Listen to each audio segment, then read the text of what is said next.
Good morning, Good morning, everyone. My name is Benjamin, and welcome back to the channel. Today, I wanted to talk about the results of the elections that were held this week, and I wanted to wait to release this until every state was called, at least at the presidential level. They estimate there's about 6.4% of votes left. And I guess that means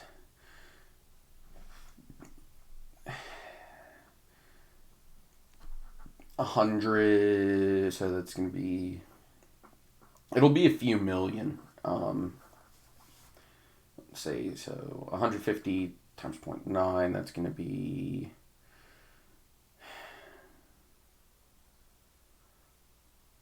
10 million plus another 5 million. So we're talking about maybe 7 million votes left, I guess, if I'm doing my math right. And, oh great, the interactive doesn't work.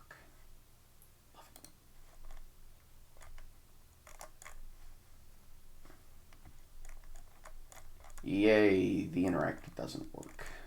I wanted to look at... Okay, so, I mean, scrolling down, California, about 66% of votes in, so that's 2/3. That means out of 11 million, that's, what, almost 12 million votes. If that's 2/3, that means there should be 6 million votes left in California. Good gravy. Looks like Oregon's still counting, which doesn't surprise me. Washington's still counting, doesn't surprise me. Alaska's still kind of woof. Arizona takes forever. We all know that. But there's definitely very interesting results to look at. If we want to do it like that, we could. I think that I don't like the way the New York Times does this. I want to be able to go in and look exactly at, which counties. Let's look at New York, for example. Okay, this is good. This is good. I like this. So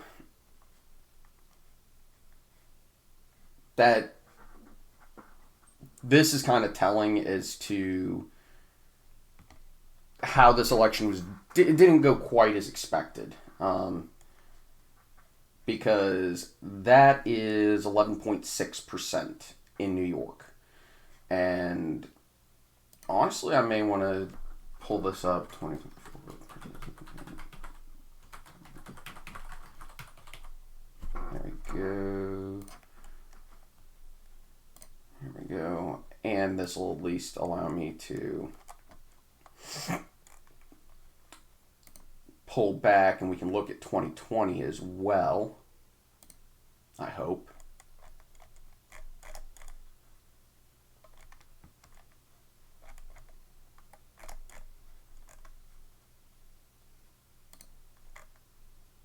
Page is unresponsive. But yeah. We can go to another state that I thought was really crazy, which is New Jersey. And here we're looking at 5.4% as the margin. And I definitely...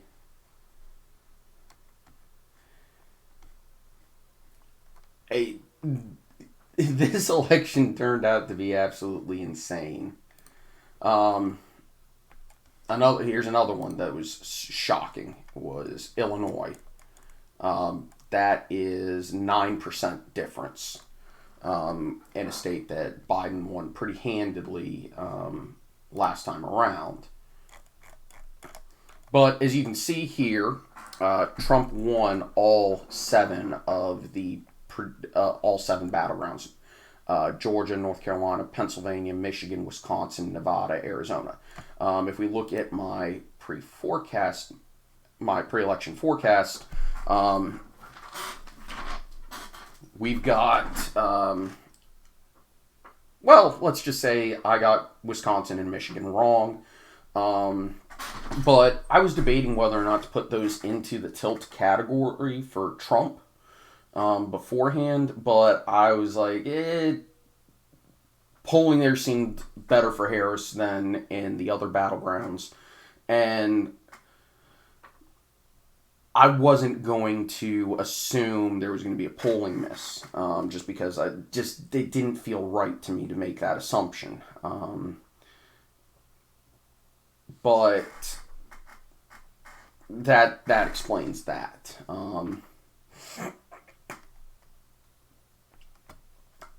But yeah, so if we go back here, another thing that I've noticed is that if we look at the popular vote right now, with almost 94% of votes counted, we're looking at almost a 3.5, about a 3.5 million vote difference. Actually, it's a little bit wider than that. About 3.7 million vote difference between the two, with Trump having almost about 74.65 million to Harris's 70.9 million. And that's good for, a Donald Trump popular vote majority. Not just a win, but a majority. And this is kind of significant because if we remember back to 2020, and this is one of the big takeaways from this year's election that I want people to realize, is that Donald Trump was able to turn out and actually expand on the number of voters he got this time around versus 2020. He got 74.223 million last time around. Whereas there's about 10 million people who voted for Biden who did not turn out for Harris. And that is, in my opinion, the real reason why Trump was able to win, is that he was able to match and actually even do better than his 2020 turnout. Whereas the Harris campaign just couldn't turn out those voters. And it's probably going to be a little bit less bad for Harris when everything's, counted. But Trump's also going to get votes from those votes that are still coming in. So I wouldn't be too surprised to see Trump climb over 75 million votes in all. And that explains this. It's not necessarily that Trump expanded or did better in amongst basically every subset of voters. Technically speaking, he did, because when fewer people vote for your opponent, the margins are going to get better for you, obviously. However, it's more accurate to say this is basically just Trump was able to get turnout, whereas Harris couldn't.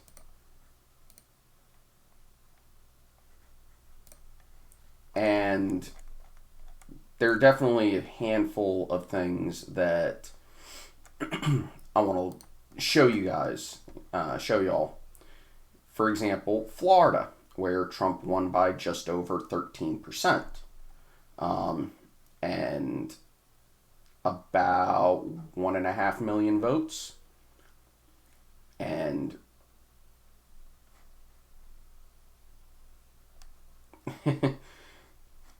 Trump did extremely well here. I can't remember whether or not Hillsborough County, where Tampa is, went to Biden. I know Duval County, where Jacksonville is located, did. Osceola flipped. Miami-Dade flipped. Heck, Palm Beach County almost flipped. I know Pinellas County definitely flipped. And honestly, when Miami-Dade came in, that's when I really started to realize that Trump was doing very well. Of course, then again, Virginia hadn't been called at that point, and if we actually want to go to Virginia, here we go. And I wish I could zoom in on this map, but there were definitely some telling results from the Commonwealth, and a lot of that has to do with Northern Virginia not being as heavily Democratic. I'm a little bit surprised that Virginia Beach didn't flip to Donald Trump.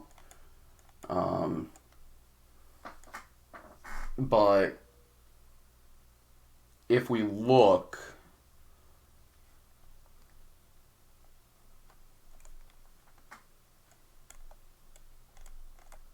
at the margins, Fairfax County, 8-point shift. Loudoun County, 9-point shift. Virginia Beach, 3.5. Prince William County, another Northern Virginia county, 9.3. Let's look at, and they've organized this by how many votes there are across them. Richmond City, 2 points. That's not a big one. Arlington, 5.1 percentage point shift. It's Roanoke County. James City County actually shifted a little bit towards the Democrats. Let's see.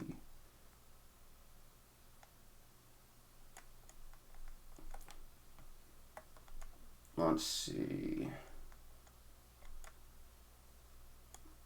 It's Fairfax City. There's not as many voters there as you'd think.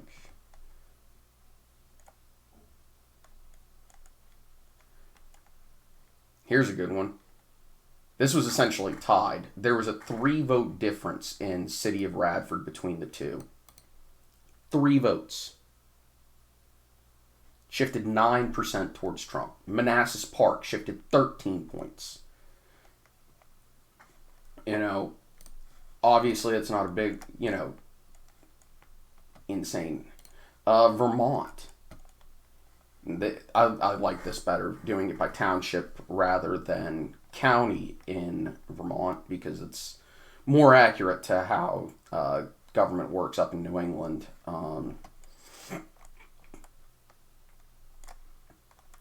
And there was a shift towards Trump here too. Let's go back to some of those Let's actually go to. Let's do a tour of the Battleground states, starting with Wisconsin. And I mean, this is a pretty normal map for Wisconsin in terms of which counties are red, which counties are blue, and which ones are competitive. Obviously, you've got the driftless area over here. You've got Green Bay. This is Milwaukee area. And Milwaukee County shifted towards Trump. Dane County shifted towards Trump, but these shifts aren't that big. They aren't nearly as big as you see elsewhere. There are a handful, but they're small counties with not a ton of votes.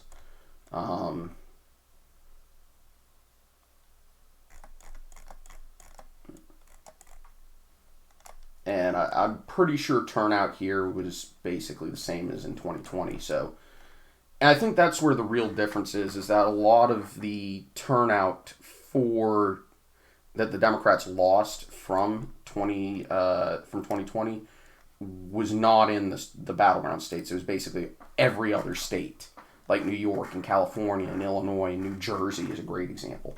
If we look at Pennsylvania, Philadelphia shifted 5 points more Republican.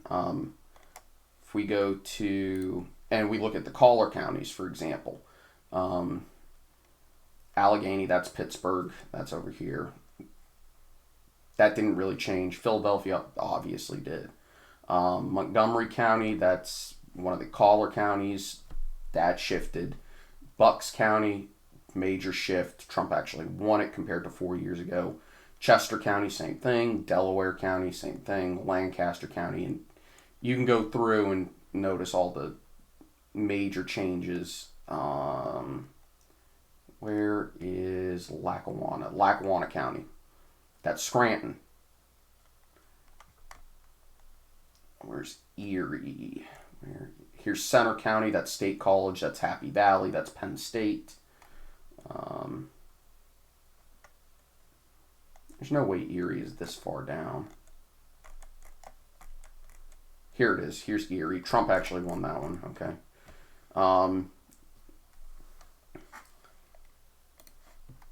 Continuing our tour of the battlegrounds. North Carolina is a little bit wacky because it just is. Wake County, again, that shifted towards Trump, but again, turnout there.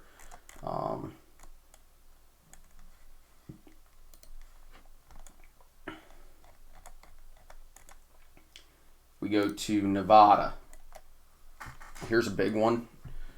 We look at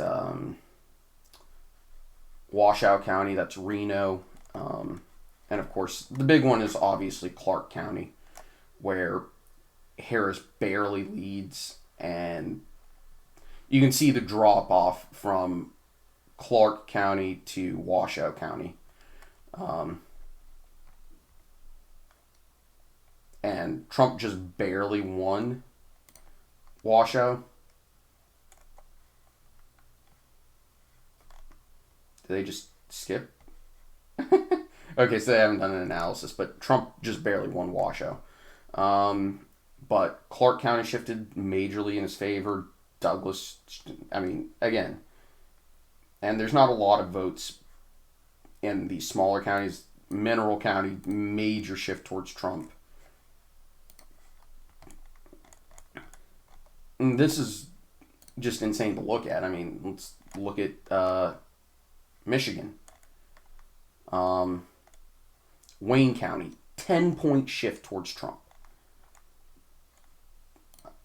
Which is crazy talk. Oakland County, decent shift towards Trump. Macomb County, big shift towards Trump, and he had already won it 4 years ago. Kent, Genesee, I'm not sure how to say these, but you look at this, and the Detroit Metro shifted dramatically in Trump's favor, which, whoa boy. Let's go and let's look at Georgia. The Atlanta Metro. Yeah. And if you look at the Black Belt, Trump managed to flip quite a few counties in this area. And it's kind of weird because the Atlanta Metro is kind of one of the few areas that actually shifted more towards the Democrats. But even then, the two biggest counties shifted towards Trump. DeKalb County shifted towards Trump. Fulton, that's Atlanta. Chatham, that's down here, that's Savannah. But there weren't a lot of major shifts if you're going through here. Where is Fayette?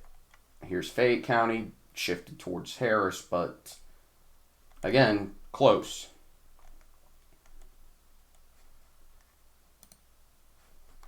And then our last swing state, or our last battleground state, Arizona. And the big one, of course, is going to be Maricopa County. There's still a lot of votes left to count, but it's not enough for Harris to overcome an almost 200,000 vote deficit. I don't think there's 200. And I can't even see that. But Maricopa County, so we can see they still haven't factored in the shift from Maricopa yet. But as we can see all over the board, Trump made significant gains. Yeah. Navajo County, Mojave County, Casino. I'm surprised they don't have one for Cochise yet, because Cochise is actually pretty. Actually, no, Cochise isn't the big county.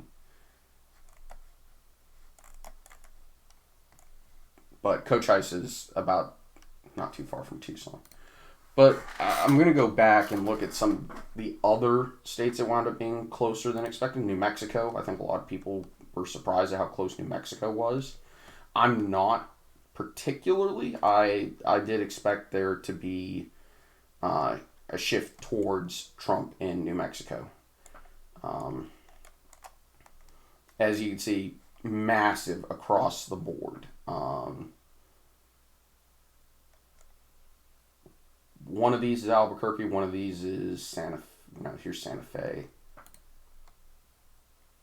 But yeah, here's a good one. 14% shift. I mean, that's insane. Not gonna look at New Hampshire. Nebraska's second. That was actually a lot closer than expected. Minnesota. Yeah, let's peek in on Minnesota. And I don't think anybody was paying attention. I don't think a lot of people were truly paying attention, but to Minnesota. But they very easily could have flipped if the national environment was even better. Not really going to look at Maine. Actually, why not? Let's look at Maine. And obviously, you can see Portland is blue, but the rest of Maine is very, very, very, very red.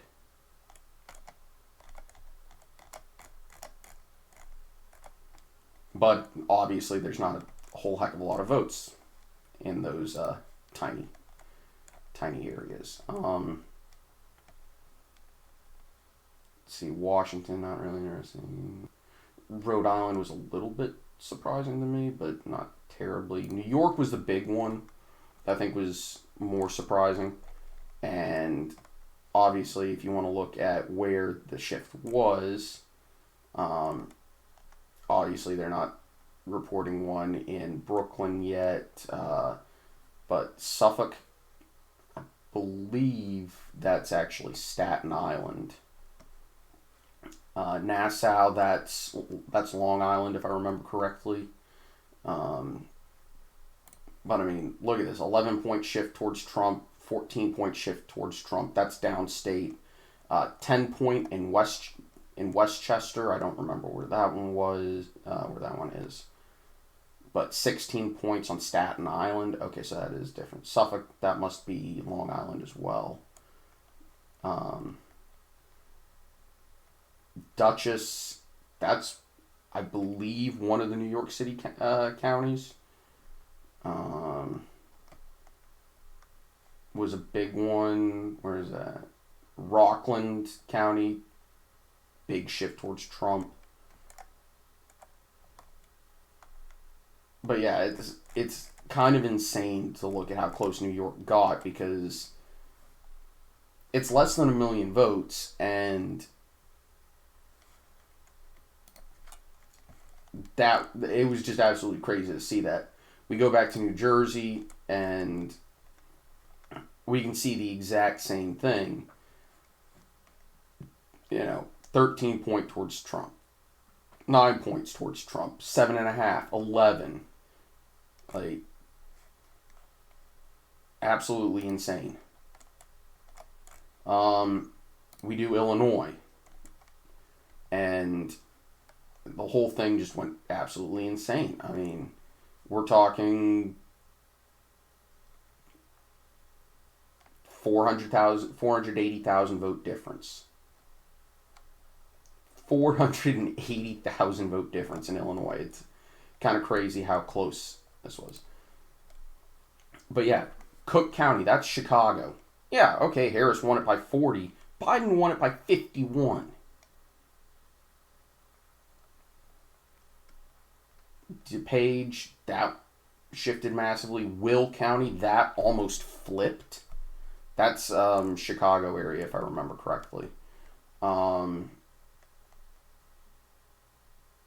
Winnebago County, Trump won that this time around. Didn't win it a few years ago.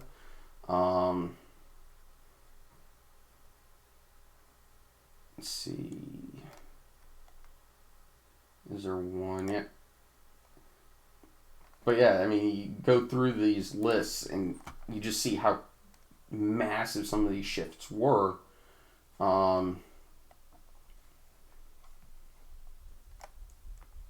And oh yeah, another one for you to look at. Let's look at Iowa. And obviously, as we can tell, that's a 14 point, well, a little bit over 13-point margin of victory. Um, Selzer's poll was obviously wrong. I'm not going to get into why. She's doing her own analysis, and honestly, I I still am going to view her poll as the gold standard in Iowa because she was not afraid to publish that poll that she knew was an outlier. But instead of just hiding it and burying it, she put it out there and said, this could be wrong, but this is what our sample size and our data says. And afterwards, she said, well, we're going to figure out what's wrong and come back better. So to me, that's a sign that you can trust her because at the very least, she's not afraid to be different. And most of the time when she publishes an outlier, more often than not, she's right. Let's look at another one. Texas. Here's a big one. Look at all of the red down here that you didn't see 4 years ago. Heck, can't remember what the name of it. Yeah, El Paso. It was Harris plus 15. What did El Paso? Because I remember it being, yeah, there's way too many counties in Texas. But yeah.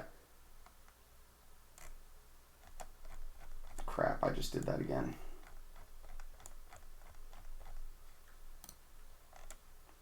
Here we go. That's what I wanted to see. El Paso, 20-point shift in favor of Donald Trump. Harris County, that is Houston, 8-point shift towards Trump. Dallas, 10 points. Tarrant County, that's Cowtown, Fort Worth, a 5-point shift towards Trump. Bexar County, that's San Antonio, 8-point shift towards Trump. Travis County, that is Austin. I mean, yeah, a 6-point shift towards Trump, but still. Oh yeah, and Trump almost managed to carry Houston. Fort Bend, I can't remember where that one is. I believe that is down along the river. Trump almost won that one. El Paso, major shift, obviously. Looking to see if there's one that Hidalgo County, that is down along the border. 20-point shift. Trump didn't win it 4 years ago. As a matter of fact, it was not even close 4 years ago. He won it this time. Lubbock, that doesn't surprise me. Cameron County, another border county. Look at that. Let's see.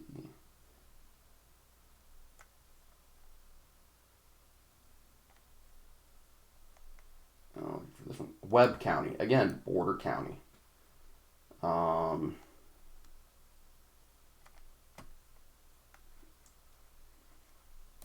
That flipped. Trying to find examples where Trump managed to flip some of these. Here's a good one, Starr County. Again, it's a border county. And that was one where I was like, holy crap. Trying to think anything else that was really crazy.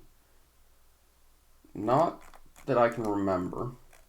So, if we go up here and look at the Senate, the New York Times hasn't called Pennsylvania or Arizona yet. But if we go over here, it says about 95% of votes counted. The reality is it's actually about 99% of votes counted. There's 100,000 ballots left to count. According to Pennsylvania, at least on Thursday, and they include 32,000 provisional. there will probably be a recount here.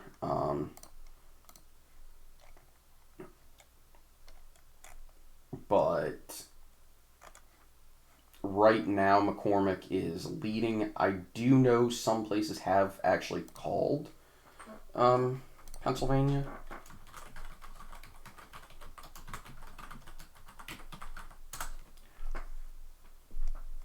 Here we go.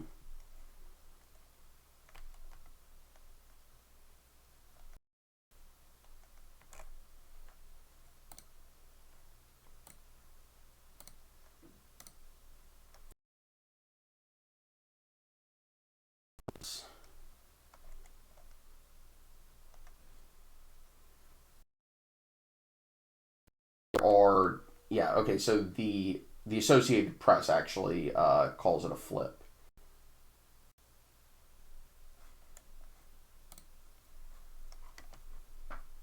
Yeah. So the Associated Press has said that McCormick is going to flip that seat.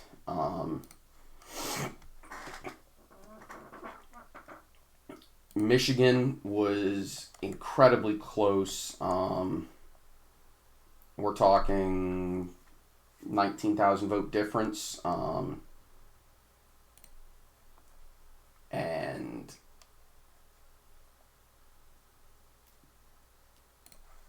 genuinely speaking, I wouldn't be too surprised if Mike Rogers asks for a recount, but I don't think he will.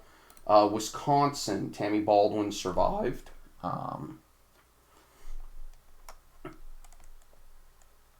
And this is another ridiculously close one.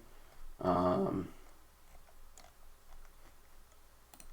we go back, again, none of these were close. Montana actually was close. She did unseat Tester, but we're talking about, I think, like a 7% difference here. And I mean, yeah. Ohio. We're not going to look at West Virginia. Everybody knew that was going to be a flip. Moreno unseats Sherrod Brown. And if we go to Arizona right now, they say there's about 400,000 ballots left to be processed. And even the Associated Press hasn't called this one. I may have to check that.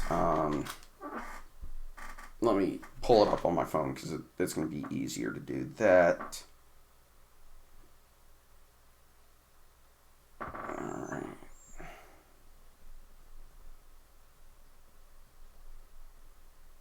In Arizona. All right. No, the Associated Press has not called this one yet. And, I mean, it's less than 50,000 is the difference. And then Nevada. We go over here.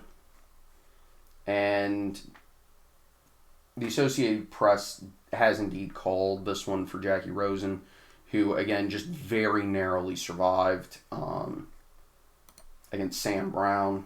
We go over to Maryland. By the end, I didn't really think that Hogan was going to flip it, and it's about a 9% difference. I highly doubt that. I doubt that the margin is going to change all that much. But as you can see, Hogan did extremely well compared to Donald Trump. And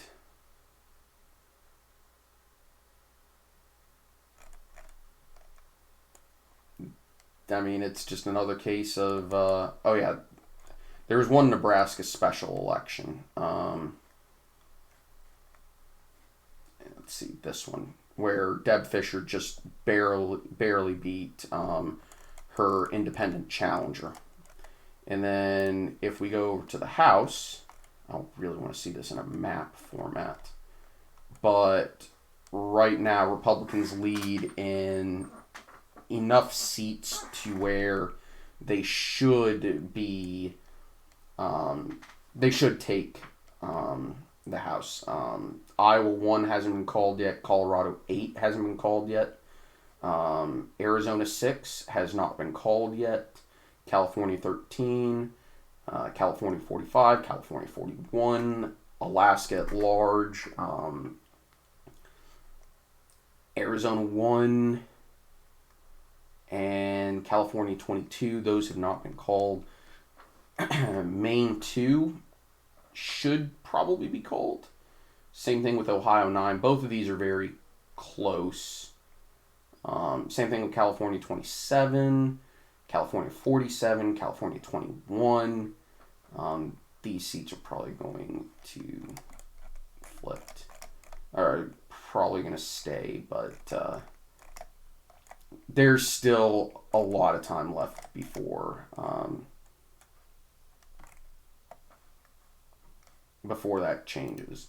So we go back to the presidential election map, and I'm going to be 100% honest with y'all.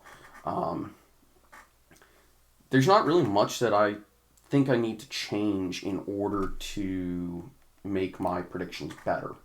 I did a really good job of reading polls and not assuming that there was going to be a bias or a missed vote, missed voters or anything like that. I mean, obviously, polls were closer to the margin of error this time around, except in a handful of big states where Democrats just didn't get the turnout.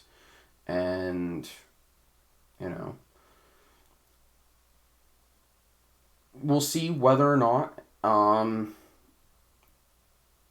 we'll see what happens in the coming years. I'll probably sometime, probably next week, I'll talk about, where the parties go from here and what they need to do. I also feel vindicated because I said I was going to be watching Illinois and New York in the coming years a few years ago, and I may have to rewatch that video, but it seems like I was right to be talking about those states maybe coming into play. I don't remember if I said anything about New Jersey, but if I did, again. And then we're going to start talking about the midterms and start talking about 2028, because for the first time in a very long time, both parties are going to have open primaries, and both parties are going to have to find a new candidates for president, and we'll see what happens there. And we'll talk about who I think are the people who are going to run. Anyway, thank y'all. Take it easy, and I'll see y'all next time. Bye-bye.